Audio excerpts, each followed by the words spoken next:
কলকাতার জিপিও চালু হয় কবে? এর উত্তরটি হলো 1784 খ্রিস্টাব্দে। কলকাতার প্রথম জিপিও চালু হয়। এর পরের প্রশ্নটি,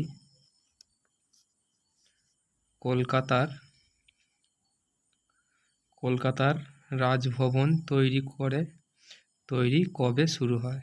উত্তরটি হলো 1799 খ্রিস্টাব্দে কলকাতার প্রথম রাজভবন তৈরি হয়েছিল।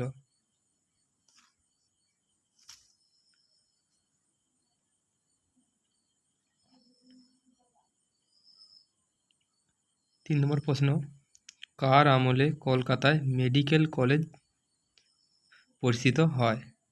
উত্তর লর্ড বেন্টিংয়ের আমলে 1835 খ্রিস্টাব্দে।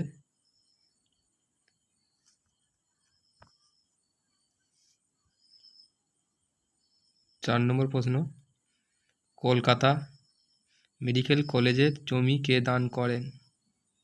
এটির সঠিক উত্তরটি হলো বাবু মতিলাল শীল। এটি হলো এর সঠিক উত্তর। এর পরের প্রশ্নটি হলো, কবে শিয়ালদাহ স্টেশন তৈরি হয়? 1869 খ্রিস্টাব্দে শিয়ালদা স্টেশন তৈরি হয়েছিল। এই প্রশ্নগুলি সব কলকাতার ঐতিহাসিক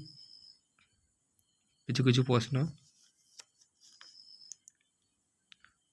কলকাতার প্রথম কে দুর্গাপুজো করেন? উত্তরটি হলো রাজা নবকৃষ্ণদেব। এটি হলো সঠিক উত্তর।